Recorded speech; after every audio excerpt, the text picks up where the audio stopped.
I am, the old gray mare? No one's gonna look down my mouth at this party. Hey, talking about old gray mares, you guys still raise cows out at your place? Tell me, Ted, where would Riverside show to be without the breeding cows and the chickens that everyone raises? They'd be toothless, suffering from rickets and scurvy. I dare say we'd all starve. Let's ask Captain Jarvis. Hey, Cat, don't you think they'd be starving at Riverside without the breeding cattle? Nobody's starved in Riverside. You just pick up the phone and call Owen's Food Mart. They'll deliver anything you want from anywhere in the world, including my favorite luscious strawberries from California. And Dad just loves those big oranges from, hey, where do they come from? Did you hear we have a new man in town? His name's Kurt Bassman. He's a journalism major from the U of Wisconsin, and he's going to be the editor of the Riverside News. Oh, he's in cat's pajamas. Oh, by the way, have you seen Alan Tully lately? Now, he's what I call the bee's knees.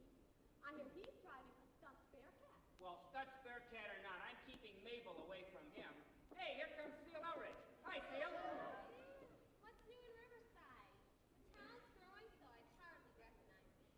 Riverside is really getting up in the world. Hey, there goes the Bradbury boy. I want to talk to Joe. Bye. Bye. Hey, who's that good-looking swarthy fellow over there? Forget him. What do you mean, forget him? He's an Adonis. Believe me when I say forget him. He's anxious to add our village to those he controls to the east. He's trouble, big trouble. Oh, excuse me, Mr. Guthrie. Yes. We've been having a discussion here among ourselves. Seems there's some talk of aligning ourselves with the West Suburban hierarchy and eventually becoming a part of the city of Chicago, or Berwyn, or Cicero. That will be, young man, on my dead body. The Hydra, that is big city politics, and the vices and devices that spring from it shall always be separate and distinct from the village of Riverside. We shall never succumb to the lure of immediate wealth, the fear of intimidation, or the specter of degradation, so long as the names of Olmsted and Baugh shall live in our memory. Hey, did you know that was Big Al? He's bad news. I do believe he's lost, I hope. I've heard it said, Mr. Guthrie, that we could elect to possibly become part of another community, though. Possibly one even more affluent. I pride myself, sir, of being a very fine lawyer. This I will tell you. There is no legal way that the village will grow beyond its present boundaries. Inasmuch as it has been founded in 1869 by the Riverside Improvement Company, it has been legally registered, and the charter is strong and will hold. Now, the idea has entered other heads besides yours, young man, but the courts have upheld the Riverside Charter time after time. No, we shall remain distinct, and as we are, right now, forever. Good day. Very good.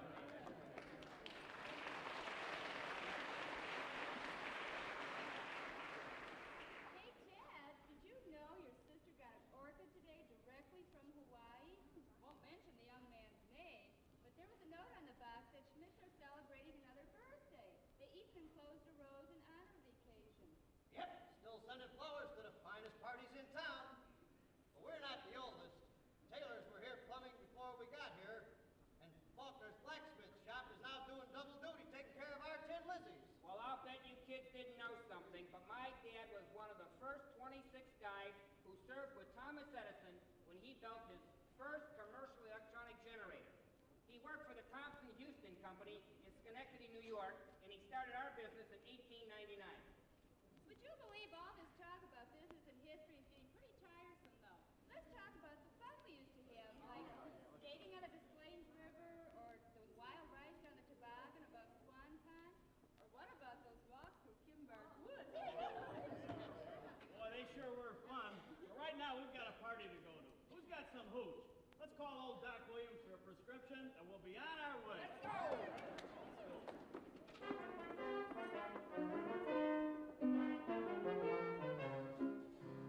Hey, call it pretty home, come and try.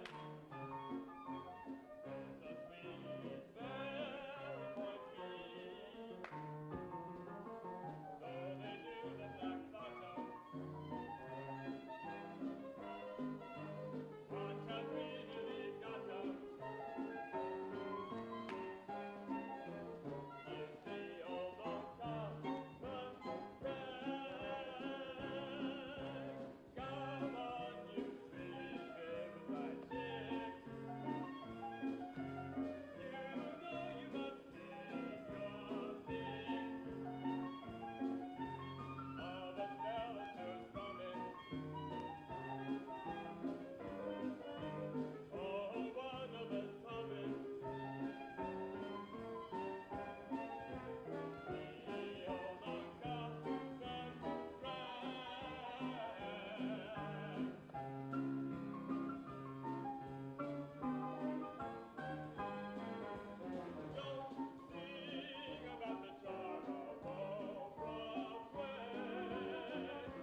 Honda 57, 56 and a half, 55, General Motors 14, 13 and a half, 12. Black Friday, October 10th, 1929. The Depression arrives with a bang. Due to its unique situation and the foresight of its residents, Riverside was spared much of the travail that haunted the rest of the world at this time. There were many black days in the 30s, but there are also many good things to come out of it. John Clark still had his job delivering pies to homes. As a matter of fact, he's the latest in a long line of delivery boys. Oh, for crying out loud. Another pie. They Sherman will never accept this blueberry pie messed up like this. Congratulations, young man. I see that you managed by your carelessness to undo some of my labors and to waste the good fruit that went into that pie. Why, if your father were that careless at his job, I pity your poor mother. I dare say you'd all starve. Now we'll just have to teach you another lesson. But ma'am, the car forced me into the gutter. And some of the stones were loose. Pie flipped right out of my wrist. Yes, John. You will learn to ride more carefully in the future. Well, I will save you one piece that's left, at least a part of it. Of course, we will deduct the price from your wages. Continue at this rate, young man, and you will owe me money. Now, John, please ride more carefully. This is our last blueberry pie, and the Sherman sisters are entertaining this afternoon.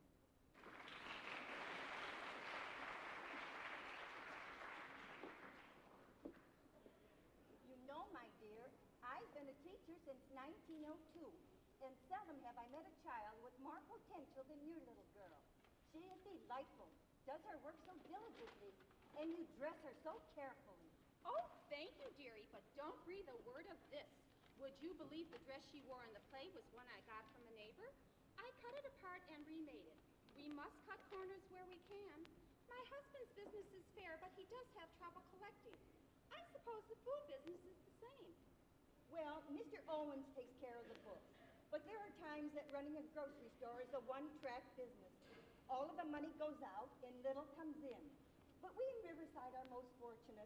Most of the folks in our town are in pretty good shape. Riverside Art Interiors is featuring the most attractive drapery material.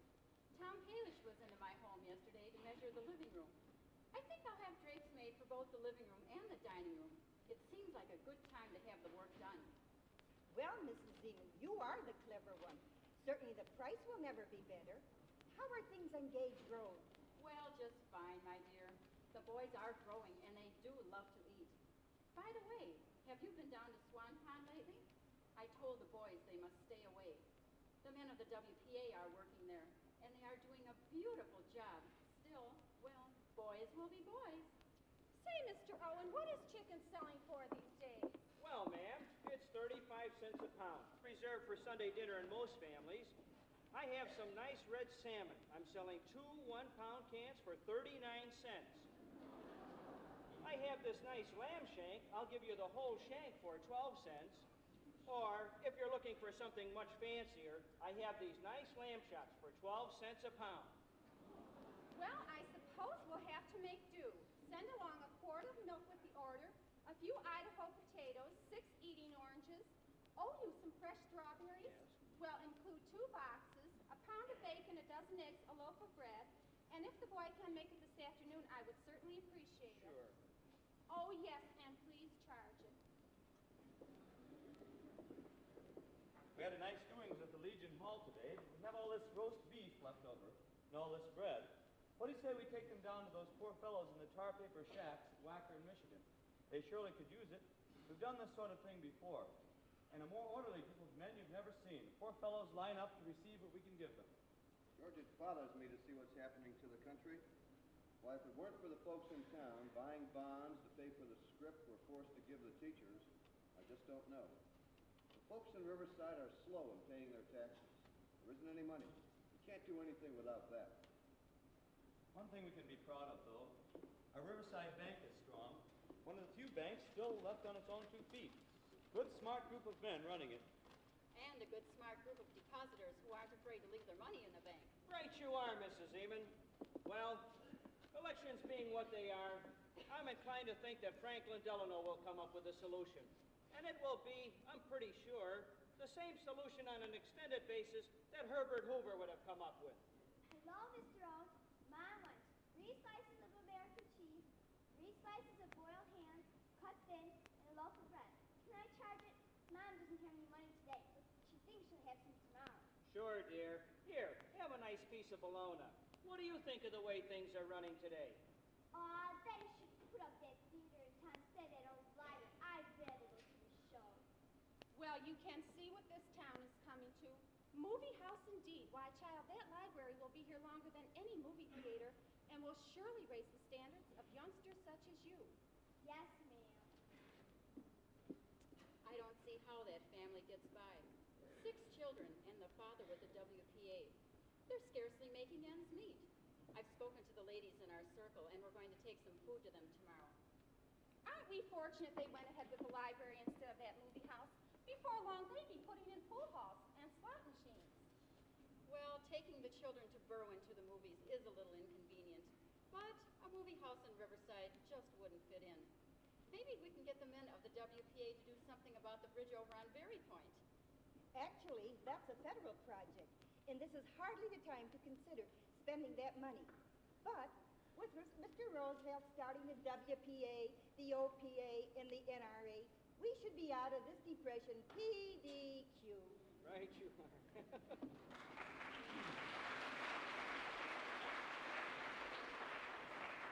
Riverside weathered the Depression very well. After an initial run on the Riverside State Bank, their deposits actually exceeded their withdrawals.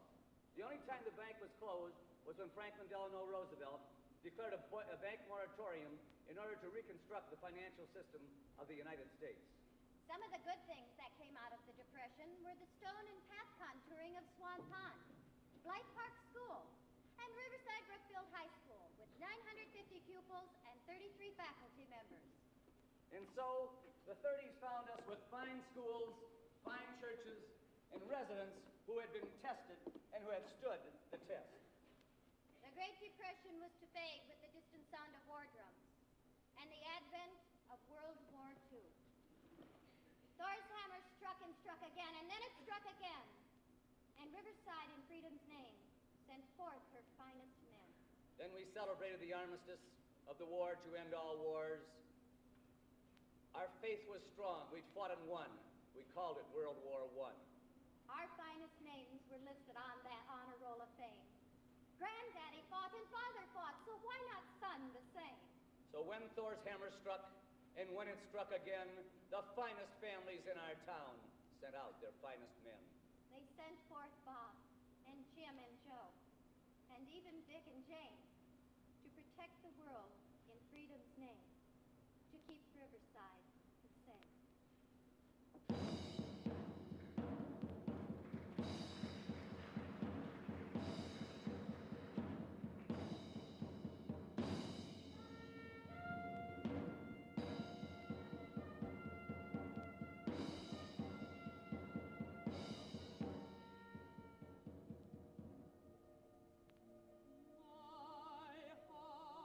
heart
Riverside once again resumed the gentle life prescribed by Olmsted and Ball. The 1940s were a time for rebuilding. The GIs, as the veterans were called, returned home to civilian life. Their businesses were most successful. They made higher marks in colleges and universities. They ate more, drank more, and had larger families than was believed. And as the schools swelled with their progeny, they tried to become as successful as their powerful fathers and mothers. Those ladies who once played the role of Rosie the Riveter returned to the kitchen and the world of white gloves at the afternoon tea party.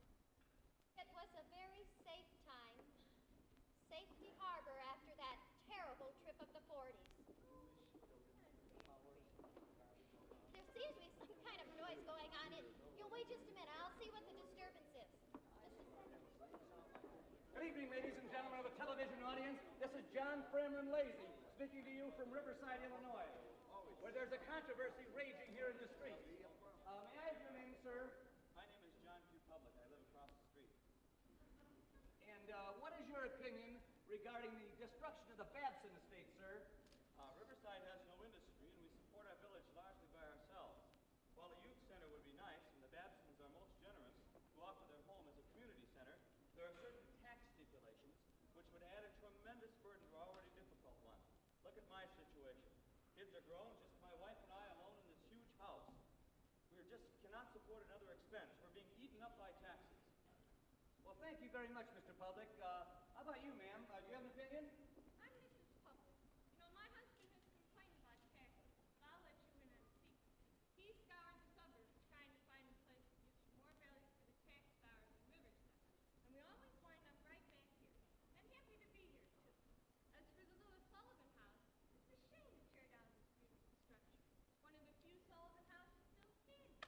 You know, most of his work was not in residential construction. Certainly our community could use this not only as a youth center, but programs for all ages. Thank you very much, ma'am. Apparently this young man has something to say. My name is Tom Palish, and I go to Riverside Brookfield High School. And if this house is torn down, we'll still have our District 208 Youth Center. Right now, our kids are out on the street selling bonds. We're calling them bricks. You know, we're going to build it right next to the police station so nobody can complain about noise. And it won't cost the taxpayers a cent. And build the youth center they did, with funds from residents whose children wanted a place to go rather than stand around on street corners, and donations from businessmen who ascribed to the soundness of the idea. And so the 50s moved on until they were no more. And the 60s opened. One moment, please. Your name, sir? My name is John Q. Public, and I live right over there. And what is your opinion concerning this, what's it, tot lot controversy? That's right, top line. My views, may I please? Sure. My views are the same as any other sane man. The parks should remain exactly as they are, quiet and serene, not filled with a bunch of junk for kids and the rowdies it's going to attract. We've got swings over in Swan Pond, we've got baseball diamonds. Practically everybody in Riverside's got a great backyard. Leave things the way they are. That's the Riverside way. Well, there's one opinion.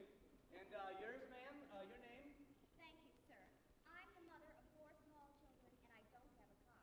Now, my children need a place to play near the center of town. And certainly a few pieces of attractive playground equipment are not going to be detrimental to the image of Riverside. It's ridiculous. And so the battle rages here in Riverside, one which will be decided in the courts. The issue was decided with the ruling that the Long Common was open land for all of us citizenry. All of us who jealously guard the village and protect what each of us feels to be the Riverside way of life.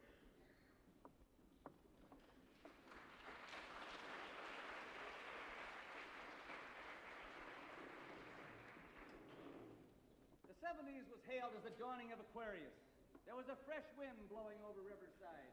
Having gained National Historical Landmark status, the residents of the village began to appreciate and understand the importance of their heritage. From all over the world, village planners came to take away ideas unique to our village. In the minds of those vitally concerned for the perpetuation of our way of life, there came an idea. Let us hold a great celebration. Now let's listen to those who were actually involved. You know, we can do this job. In fact, I know we can do it. All we have to do is plan a celebration that will include everybody in Riverside. I think we can all work towards a common goal and really get a heck of a job done, don't you? And the clubs could get involved. We'd enjoy contributing. There's lots of talent and lots of experience to draw from. How about it? I have an idea. How about a Centennial ball? Now just picture a beautiful ballroom with crystal chandeliers, the ladies in ball gowns, the men in black tie. It could be a tremendous kickoff for the celebration. Whoa, whoa, whoa. This all sounds good, but we need money. You know, as president of the bank, I meet folks every day who just don't seem to realize that good ideas require a sound backing and a good business background. But there's no doubt in my mind that this village would simply throw itself into such a grand celebration. The Historical Commission has long been planning some sort of a program. And I'll agree that Riverside has long appreciated its heritage and the preserving of that heritage. You know, you're exactly right, and we have to have a way of preserving the heritage of Riverside during the Centennial year. Herb Bassman. Herb, would you take that job as historian? If you hadn't have asked me, I'd have volunteered anyhow. You got it. But we're going to need a lot more help, sharp as we are. You're right. We need a logo. Why don't we sponsor a contest among our local artists? They could create a symbol that could be a design for the Centennial. We could have a souvenir Centennial plate made. Why, it would be an heirloom. Our children, even our children's children, could treasure it forever. I think we'll all agree on one thing. Whatever we do, it must be self-supporting. Those parts of the Centennial that will generate some funds are going to have to support those that cannot.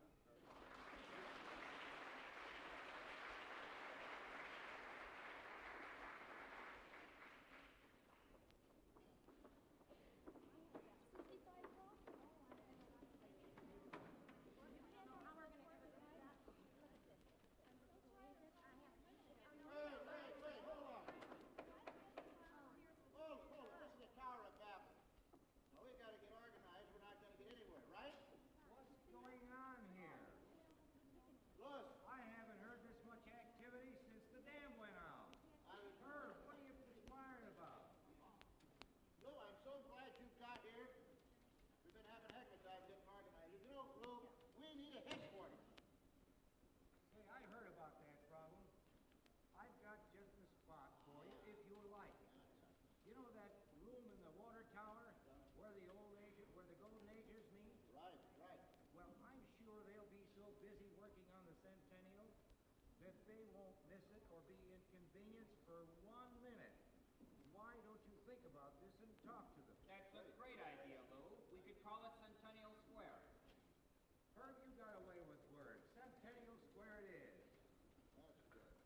Hey, Carol, how's the art committee coming? Great. We already have the contest for the Centennial symbol. An artist by the name of Lynn Newman won first place. Newman, right. But there were so many talented people entering. I do hope we can use some of the symbols in another way. Well, I'm going to leave that strictly up to you. You're the big gaffer there, okay? Okay. Now, hold on a minute, girls. We got to do something about the schools. We need a program for the school kids, and I've heard of this Marlene Carey. She's done great work at the Central School, the PTA, St. Mary's. Do you think if we asked her, Marlene Carey would take the job for school days? Do you think maybe she could teach me a few new dance steps? Oh, Herb, what are you talking about new dances for? You're a historian. You don't want to dance. No steps for you, Bassman. What difference does that make, Lou? You never grow old. You've always got to keep your mind fresh. I've never lost my nose for news.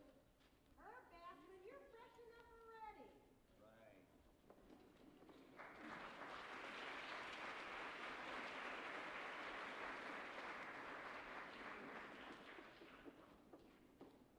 And so the Centennial Committee was formed and immediately began to go to work. As with any operation involving a tremendous amount of people, there were many problems. Herb Bassman, our publications chairman and historian, did learn a new step. He got married and moved to Wisconsin last summer. Reverend Dick Lundberg, who lived in our village for many, many years, received a call to another church. And his place is ably being taken by Reverend Paul Landau of the Ascension Lutheran Church. keeping with the spirit of Riverside, we will work together in emphasizing the similarities of our churches and their teachings rather than on the points at which we might differ. We'll have a parade in Riverside that will include everyone, at least anyone with pep enough to get into costume or to build a float. Already plans are made for the neighborhood and the school floats. I think we better plan on starting at the cabin on the river. With a parade this long, we'll have to. Hey, Dave, that's terrific. I've got a list of things a mile long, including a super sports program and a big barbecue, all the beef you can eat down at the cabin between 6 and 9 p.m. on Sunday. We'll get this town all fired up. That sounds great, Phil. And things are really moving along. Did you know that Mark Lease was one of the descendants of the original signers of our incorporation? For that matter, did you know that Tom Merritt down at the bank is one of the original descendants of one of the original founders of the Riverside Golf Club? And at the club is the oldest 18-hole golf club west of the Alleghenies. Gentlemen, please. We cannot continue all night long bickering about who's who in Riverside. For that matter, Harriet Wheaton is the granddaughter of A.F. Ames. But you don't have to have a grandfather to be born in this city to appreciate our town. So long as you love Riverside, you're as good as any old die-in-the-wool Riversider. Well, Herb, that's no doubt true. But we all have to start somewhere. You know, we have to take our hats off to those Riversiders who have maintained the trust handed to them for these many years. Without them, this beautiful village would have been left with nothing to celebrate except what it was or what it might have been. Francis, you speak with the tongue of an angel. I'm in. Oh, Noel, say, how's the dance going? Oh, just marvelous. Everything is all set for the big dance at the Starlight Inn. I hope you've been taking dancing lessons because it's going to be le bal du siècle. What? Come on, my French isn't that bad. That is. The fall of the century. How about saving me a dance? I will, after I dance with my husband and her and Francis and Alan Ashby and Robert Redford. Not John Wayne? No. Well, I'm going to get on your list anyhow, okay? You'll excuse me, guys. I have to go home and take a shave and shower. Noel, I suggest you do the same thing.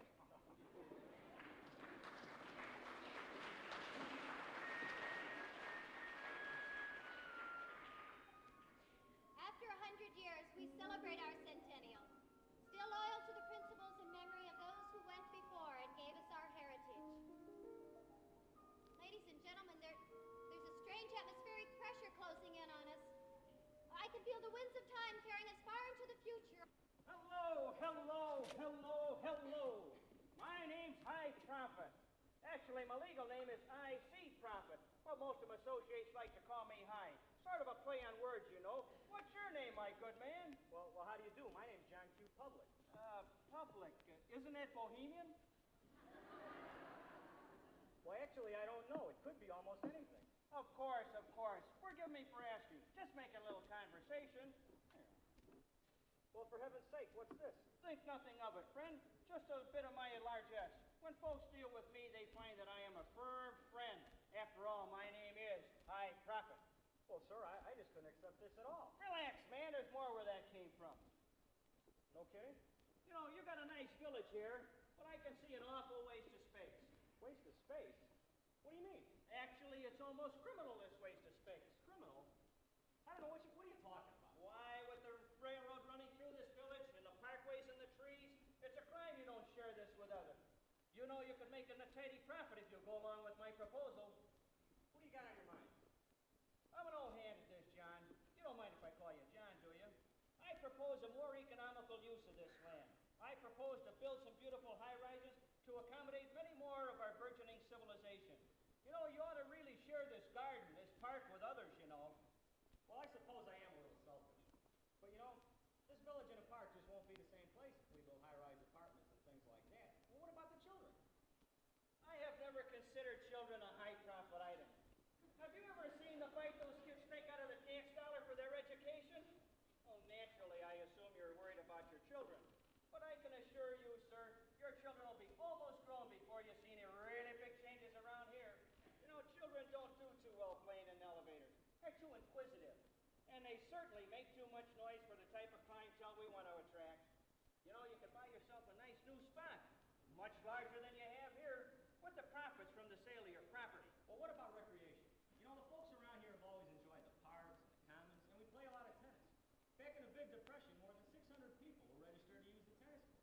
more than that back in the 1970s. Pish tush.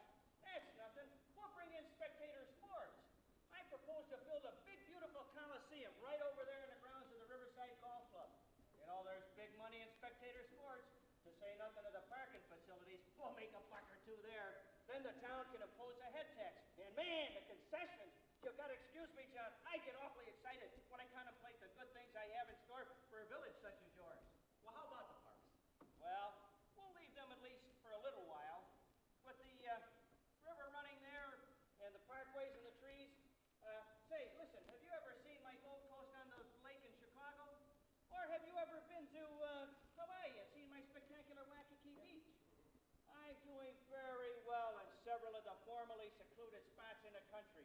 And have for centuries. You know, one of my best spots? Venice, Italy. But it's sinking now. Of course, money's long gone from that venture. Let it sink. I got it. Why don't you pick a spot over by the railroad that could use some refurbishing? Someplace that's really overfilled. You know, needs a little cleaning up. In the old days, they called it urban renewal. Listen, John, you and I have to sit down and have a serious discussion.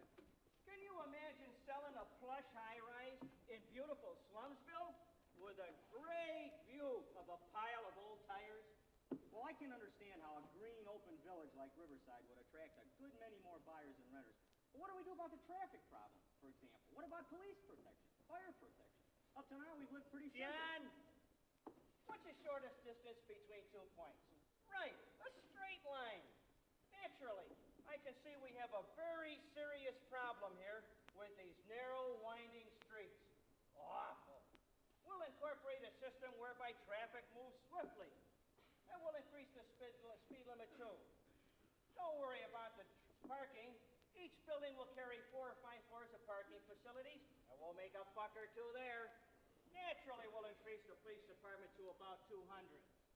Don't worry about the fire department. Those high-rises can't be reached by a snorkel anyway, so we won't concern ourselves with that. If a unit or two goes, the fire won't spread too far, because each building is precast concrete. The idea doesn't sound too attractive to me, Mr. Prophet. You know, I really like living. It's clean, it's peaceful, it's quiet. It's a great place to relax after working all day and all week. You know, peace, prosperity, contentment, and pride mean an awful lot to the people around here. Look, public, I've handled them before. They'll take to their heels and disappear once I move in on the scene with my boys. Frankly, I don't like the idea, Mr. Prophet. Not at all. Oh, Mr. Prophet, I'd like to introduce you to my children. Carol, Mike, this is Mr. Prophet. Thank you, thank you. Listen, public, I've been working on this type of job for a long time, and you'll regret not giving more time and attention to me. I'm sorry, sir. I don't mean to be neglecting you, but, you know, for the most part, I'm only home on weekends. And the more I think about it, the more I think I'd like to keep this place just the way it is. You know, even if my kids aren't here to enjoy it after they're grown up, somebody else's kids will. This really is a kid's town, you know. But don't get me wrong. You don't have to be a kid to enjoy it here, or to love it here. We all do. You know, this old village has a sort of a mystique. You can't put mystique in the bank, public. Any man who's interested in talking to kids and raking grass isn't going to amount to much in this life. Listen, I've got an appointment, a really big deal, but I'll be back. Please believe me, I'll be back. Anyway, how you doing, son?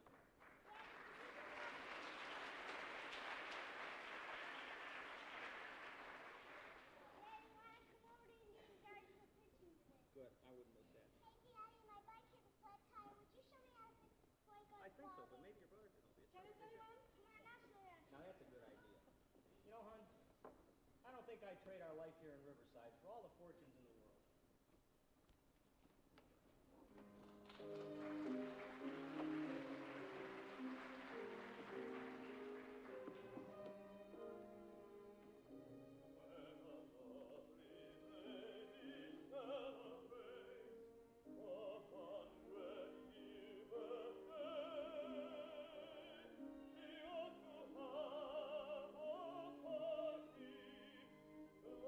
I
Riverside once again resumed the gentle life prescribed by Olmsted and Ball.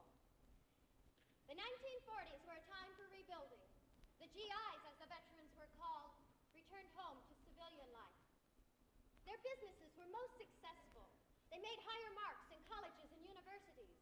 They ate more, drank more, and had larger families than was believed.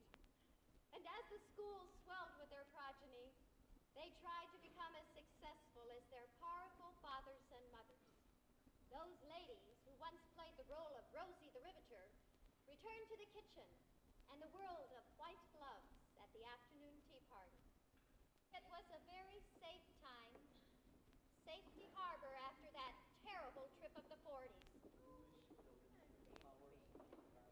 There seems to be some kind of noise going on. You'll wait just a minute. I'll see what the disturbance is.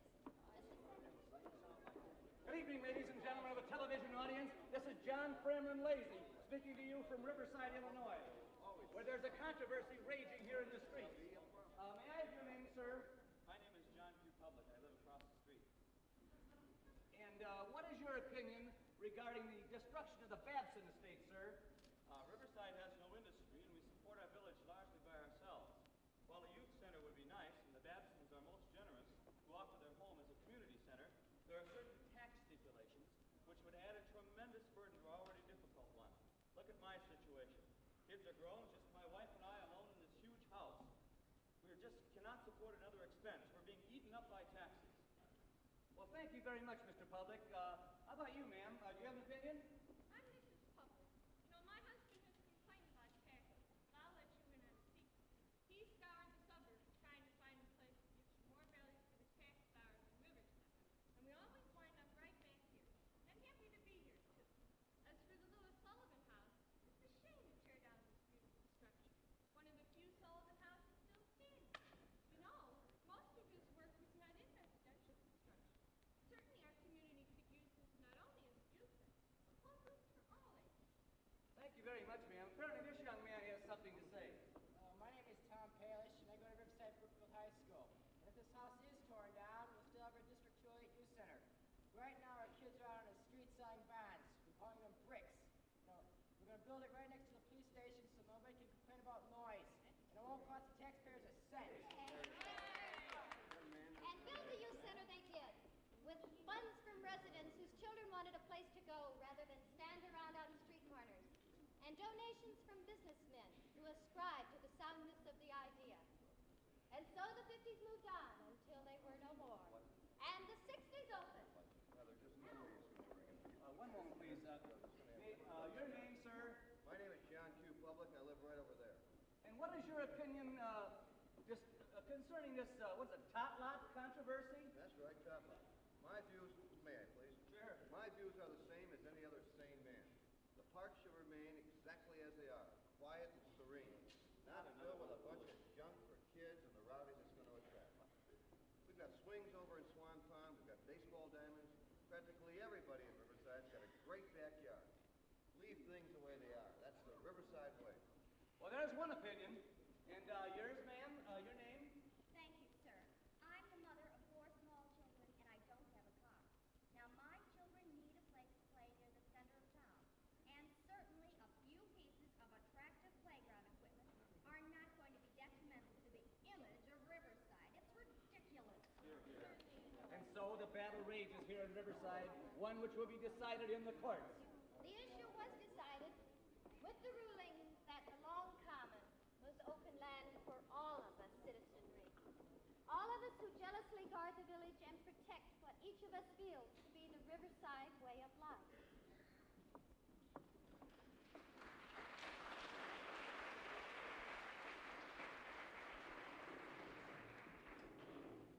The 70s was hailed as the dawning of Aquarius. There was a fresh wind blowing over Riverside. Having gained National Historical Landmark status, the residents of the village began to appreciate and understand the importance of their heritage. From all over the world, village planners came to take away ideas unique to our village. In the minds of those vitally concerned for the perpetuation of our way of life, there came an idea. Let us hold a great celebration. Now let's listen to those who were actually involved. You know, we can do this job. In fact, I know we can do it. All we have to do is plan a celebration that will include everybody in Riverside. I think we can all work towards a common goal and really get a heck of a job done, don't you? And the clubs could get involved. We'd enjoy contributing. There's lots of talent and lots of experience to draw from. How about it? I have an idea. How about a Centennial ball? Now just picture a beautiful ballroom with crystal chandeliers, the ladies in ball gowns, the men in black tie. It could be a tremendous kickoff for the celebration. Whoa, whoa, whoa. This all sounds good, but we need money. You know, as president of the bank, I meet folks every day who just don't seem to realize that good ideas require a sound backing and a good business background. But there's no doubt in my mind that this village would simply throw itself into such a grand celebration. The Historical Commission has long been planning some sort of a program. And I'll agree that Riverside has long appreciated its heritage and the preserving of that heritage. You know, you're exactly right, and we have to have a way of preserving the heritage of Riverside during the Centennial year. Herb Bassman. Herb, would you take that job as historian? If you hadn't have asked me, I'd have volunteered anyhow. You got it. But we're going to need a lot more help, sharp as we are. You're right. We need a logo. Why don't we sponsor a contest among our local artists? They could create a symbol that could be a design for the Centennial. We could have a souvenir Centennial plate made. Why, it would be an heirloom. Our children, even our children's children, could treasure it forever. I think we'll all agree on one thing. Whatever we do, it must be self-supporting. Those parts of the Centennial that will generate some funds are going to have to support those that cannot.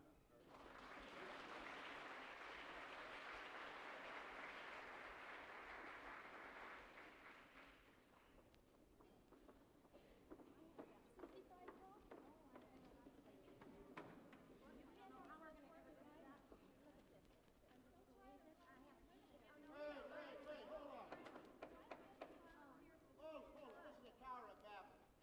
Now, we got to get organized. We're not going to get anywhere, right? What's going on here? Louis, I haven't heard this much activity since the dam went out. Herb, what are you perspiring about? Lou, I'm so glad you got here. We've been having a heck of a time getting organized. You know, Lou, we need a headquarters. Hey, I heard about that problem. I've got just the spot for you if you like it.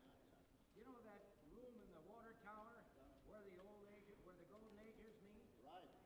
Well, I'm sure they'll be so busy working on the Centennial that they won't miss it or be inconvenienced for 1 minute. Why don't you think about this and talk to them? That's a great idea, Lou. We could call it Centennial Square. Herb, you got away with words. Centennial Square it is. That's good. Say, Carol, how's the art committee coming? Great. We already have the contest for the Centennial symbol. An artist by the name of Lynn Newman won first place. Newman, right. But there were so many talented people entering. I do hope we can use some of the symbols in another way. Well, I'm going to leave that strictly up to you. You're the big gaffer there, okay? Okay. Now, hold on. We got to do something about the schools.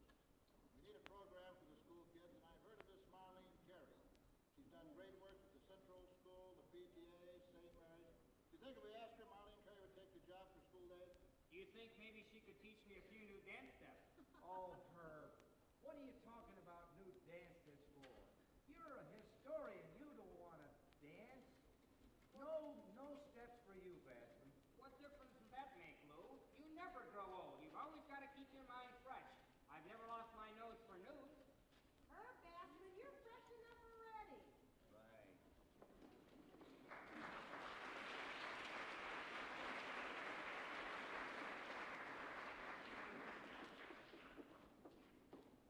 And so the Centennial Committee was formed and immediately began to go to work. As with any operation involving a tremendous amount of people, there were many problems. Herb Bassman, our publications chairman and historian, did learn a new step. He got married and moved to Wisconsin last summer. Reverend Dick Lundberg, who lived in our village for many, many years, received a call to another church. And his place is ably being taken by Reverend Paul Landau of the Ascension Lutheran Church. keeping with the spirit of Riverside, we will work together in emphasizing the similarities of our churches and their teachings rather than on the points on which we might differ. We'll have a parade in Riverside that will include everyone, at least anyone with pep enough to get into costume or to build a float. Already plans are made for the neighborhood and the school floats. I think we better plan on starting at the cabin on the river. With a parade this long, we'll have to. Hey, Dave, that's terrific. I've got a list of things a mile long, including a super sports program and a big barbecue, all the beef you can eat down at the cabin between 6 and 9 p.m. on Sunday. We'll get this town all fired up. That sounds great, Phil. And things are really moving along. Did you know that Mark Lease was one of the descendants of the original signers of our incorporation? For that matter, did you know that Tom Merritt down at the bank is one of the original descendants of one of the original founders of the Riverside Golf Club? And at the club is the oldest 18-hole golf club west of the Alleghenies. Gentlemen, please. We cannot continue all night long bickering about who's who in Riverside. For that matter, Harriet Queaton is the granddaughter of A.F. Ames. But you don't have to have a grandfather to be born in this city to appreciate our town. So long as you love Riverside, you're as good as any old die-in-the-wool Riversider. Well, Herb, that's no doubt true. But we all have to start somewhere. You know, we have to take our hats off to those Riversiders who have maintained the trust handed to them for these many years. Without them, this beautiful village would have been left with nothing to celebrate except what it was or what it might have been. Francis, you speak with the tongue of an angel. I'm in. Oh, Noel, say, how's the dance going? Oh, just marvelous. Everything is all set for the big dance at the Starlight Inn. I hope you've been taking dancing lessons because it's going to be Le Bal du Ciel. What? Come on, my French isn't that bad. That is. The fall of the century. How about saving me a dance? I will, after I dance with my husband and Herb and Francis and Alan Ashby and Robert Redford. Not John Wayne? No. Well, I'm going to get on your list anyhow, okay? Alrighty. You'll excuse me, guys. I have to go home and take a shave and shower. Noel, I suggest you do the same thing.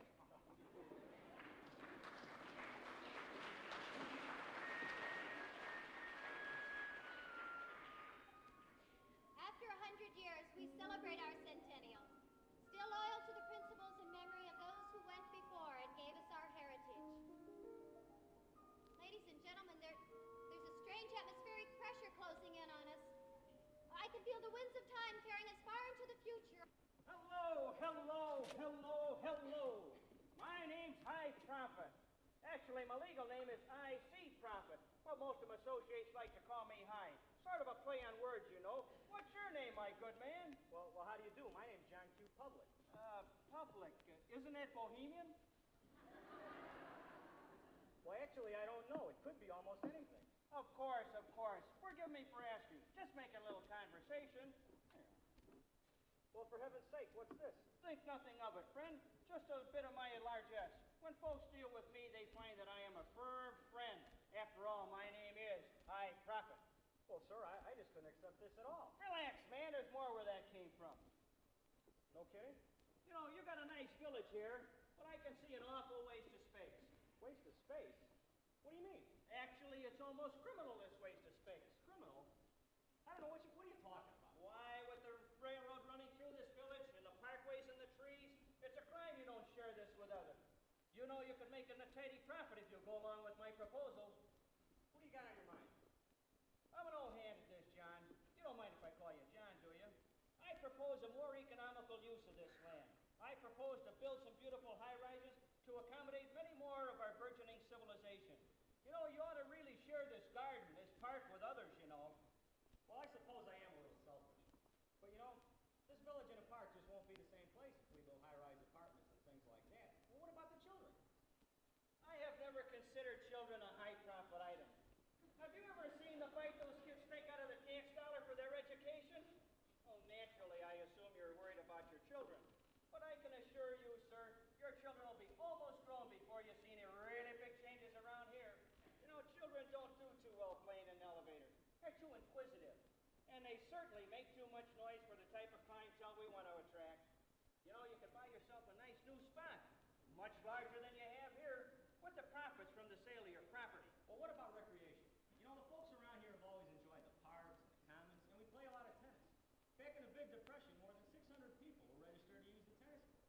more than that back in the 1970s. Pish, tush. That's nothing. We'll bring in spectator sports. I propose to build a big, beautiful coliseum right over there in the grounds of the Riverside Golf Club. You know, there's big money in spectator sports. To say nothing of the parking facilities, we'll make a buck or two there. Then the town can impose a head tax. And man, the concessions. You gotta excuse me, John. I get awfully excited when I contemplate the good things I have in store for a village such as yours. Well, how about the parks? Well, we'll leave them at least for a little while. With the river running there and the parkways and the trees.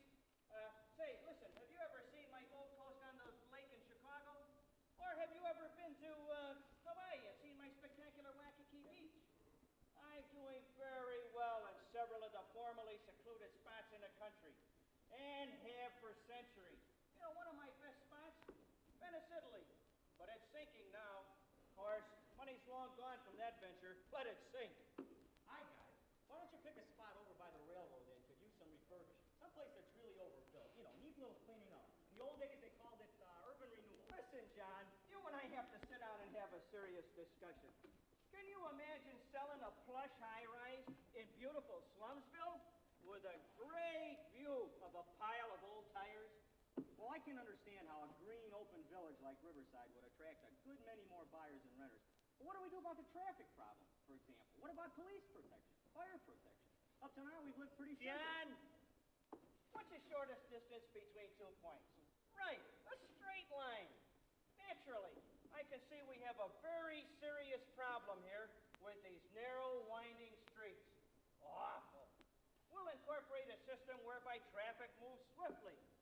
And we'll increase the speed limit too. Don't worry about the parking.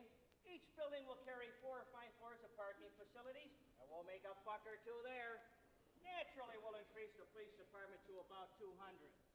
Don't worry about the fire department. Those high-rises can't be reached by a snorkel anyway, so we won't concern ourselves with that. If a unit or two goes, the fire won't spread too far, because each building is precast concrete.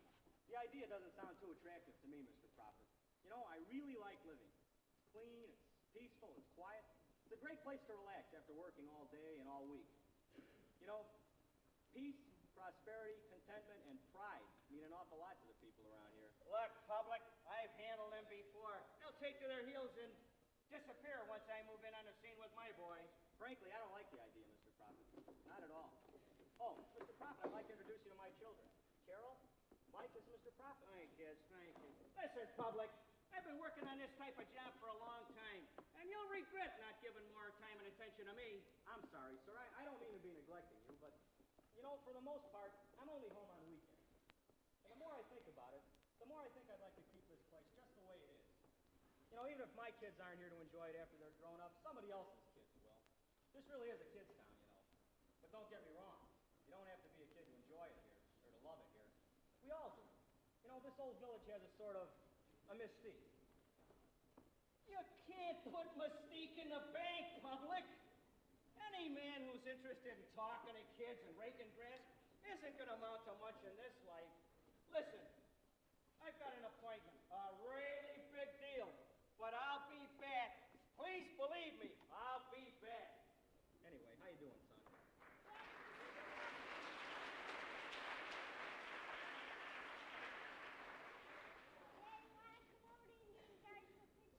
Good, I wouldn't miss that. Hey, Daddy, my bike hit a flat tire. Would you show me how to fix it before I go I think so, but maybe your brother can help you. Can I tell you, Mom? Come on, I'll show you. Now, that's a good idea. You know, hon, I don't think I'd trade our life here in Riverside for all the fortunes